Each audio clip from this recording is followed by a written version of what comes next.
Alright, so here's the third video today with the design that didn't win with the Alduin What If. So I'm making it into its own series, and this one is what if female Deku was an ice dragon. Now, I know that this what if has been done before, but I like to give my own spin on it. And no, I haven't seen the video that had done the ice dragon, so if it sounds similar to ones that have happened before, do forgive me. So, we open up in the cold tundras of Siberia. Yes, this is initially going to be in Siberia, where a woman who looks like this is walking out from a cave with somebody being dragged behind her, dragging someone out of the cave by one of his ankles, as he's trying to crawl back in, as this man is basically screaming as he's begging this woman for mercy, as she would toss him onto the ground, as he would land on his back, as she would put one of her land her foot on the man's chest, basically cracking his ribcage, as the man would begin coughing. As this woman would look at him with a cold stare look in her eyes, as she'd say, "The man who's murdered hundreds with his militia group is asking for mercy. Well, I'm sorry, buddy, but I don't do mercy." As she would open up her mouth, as a massive gust of ice would be blown onto the man, as he would begin to freeze over, as his screams were quickly silenced by the ice freezing him all the way through, as this woman would then stomp on the man again, as he would shatter into hundreds of ice shards. As this woman would then spread her wings and fly off. As she's flying, she's going through her head about everything that had led up to that point. As we'll have a flashback to when she was a young girl, as she was living a quiet life in Siberia with her parents and her older brother. As her mother would have had an ice quirk, and her father would have had a dragon quirk, as her older brother was to be married the following day, as this girl would be the one who would turn that man to ice and shatter him, as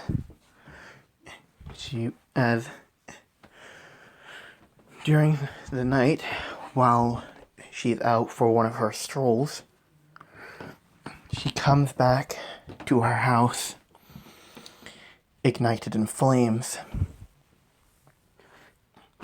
as she would see a bunch of men who were the ones burning her house down. as due to her being too far, she couldn't make out any of their faces, but one in particular. He had a scar over his face and a scar over his right eye, and what appeared to be a massive bear claw marks across his neck. As he would say that our job is done and we are to leave now. As the militia, as the group of people that were there, would gather their stuff as they would leave, with this girl, that is Izumi, flying over to the house, as she'd be desperately using her ice breath to put the fire out. As by the time she put the flames out, her family was already dead. As she would be broken by this, as something would just snap, as her face and eyes became cold, as if she'd lost any and all emotion to her. As she would get up and begin walking and walking and walking, until eventually she would collapse, until she is found by a man. As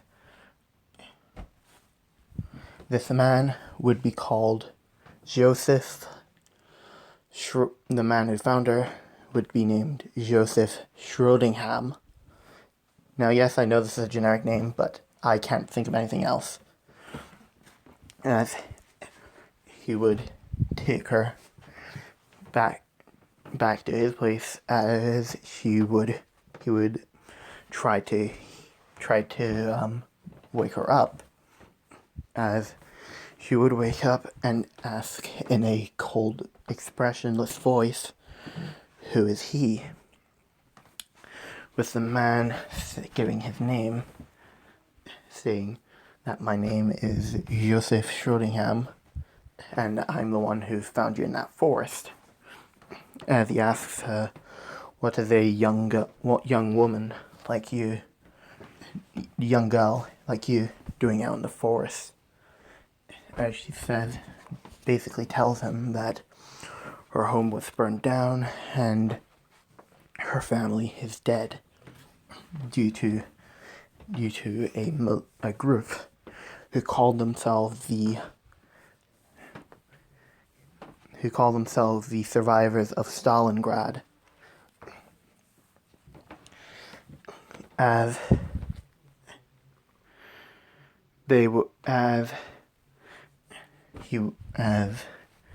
Joseph would take this in, would know this group, as they were a militia group dedicated to wiping out anybody with a quirk, as this militia group was entirely made out of quirkless people who've had enough with this quirked society. As Joseph would say that he knows this group and that he will train her to deal with this, to finish them off once and for all. As she would be training with Joseph for the next 3 years, so she's 15 right now, so she'll be 18, and UA is going to be UA is a college in this one home. Alright, sorry about that. As she would be training her quirk and her physical body. During that time, as she reaches the age of 18, she then goes to deal with the militia group. Now, this is what she is wearing right now. As she silently infiltrates the facility that they're in, as she rigs their fuel lines, their fuel towers, and their boilers to explode. With that, she ends up leaving the base as everything goes kaboom. With pieces of metal and people flying all over the place, as the leader of this group, which was the man who basically told them to burn her house down, would begin to flee, as she would be following him into an icy cave. As this man would begin to open fire on her with a 9mm, but it does nothing. As he would grab the man by his ankles, as she would begin to drag him out of the cave.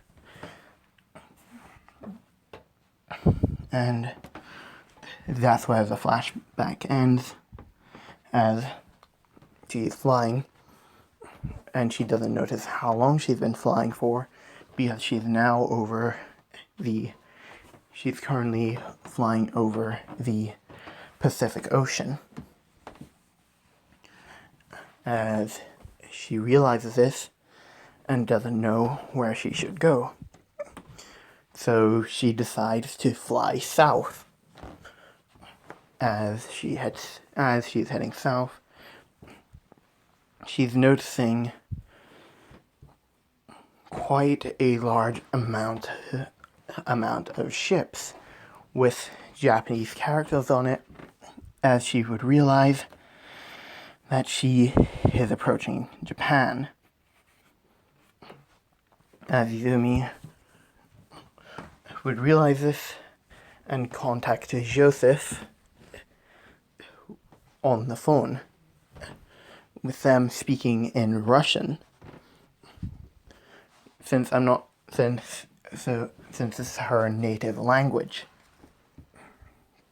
As she would be talking to Joseph. Joseph tells her that in Japan they have a hero school called UA, as he suggests that she should attend there so that she can become a hero. So while she's flying over there, she notices a man with a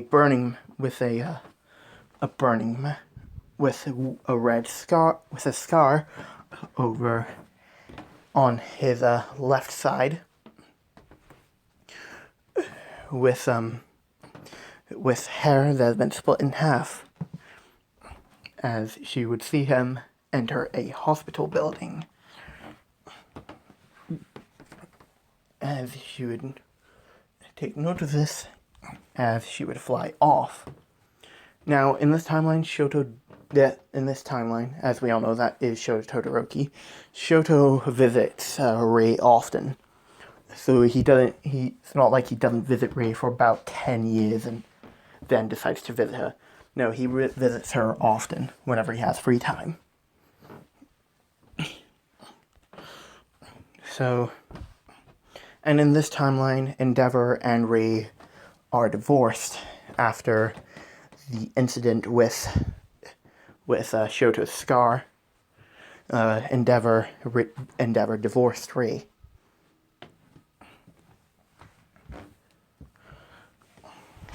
But Shoto prefers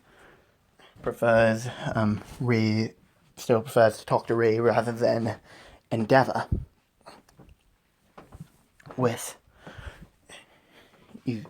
Izumi landing on top of a building somewhere as she exhales, some fog begins to come out from it as she realizes that Japan is definitely a lot hotter than in Siberia. So she's beginning to overheat.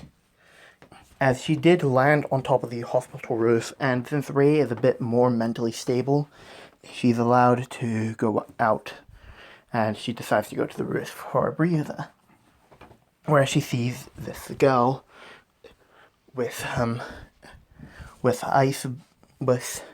ice blue eyes and dark blue hair, sort of like in the picture, exhaling a lot of ice. As Rei would notice this, as she'd go to use her quirk to help her to cool down. As Izumi would look up.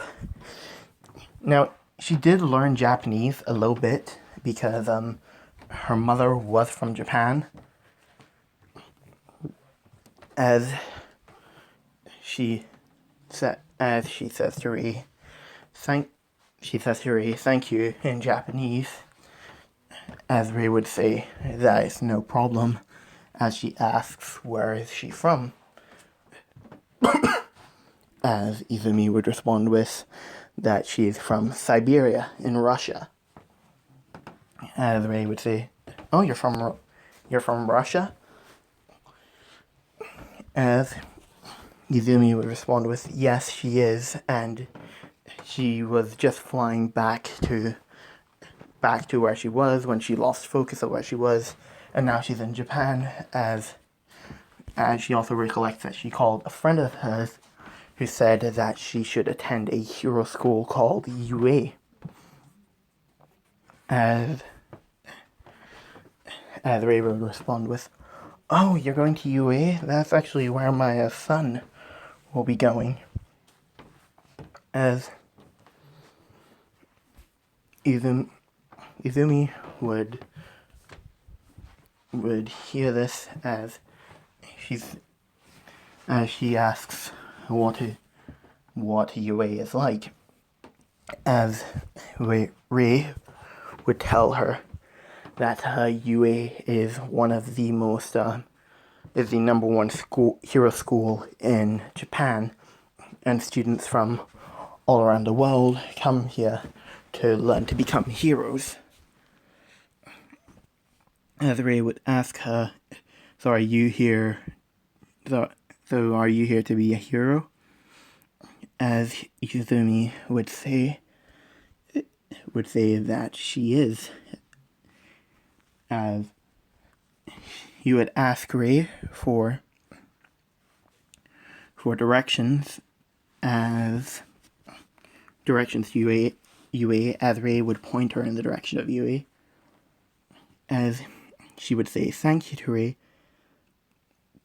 as she gives her a common thank you in her household, and gives her a kiss on the cheek, as she would say thank you, as she would begin to fly off. And that is where I'm going to end this part off. I do hope you guys enjoyed this, and I will see you next time.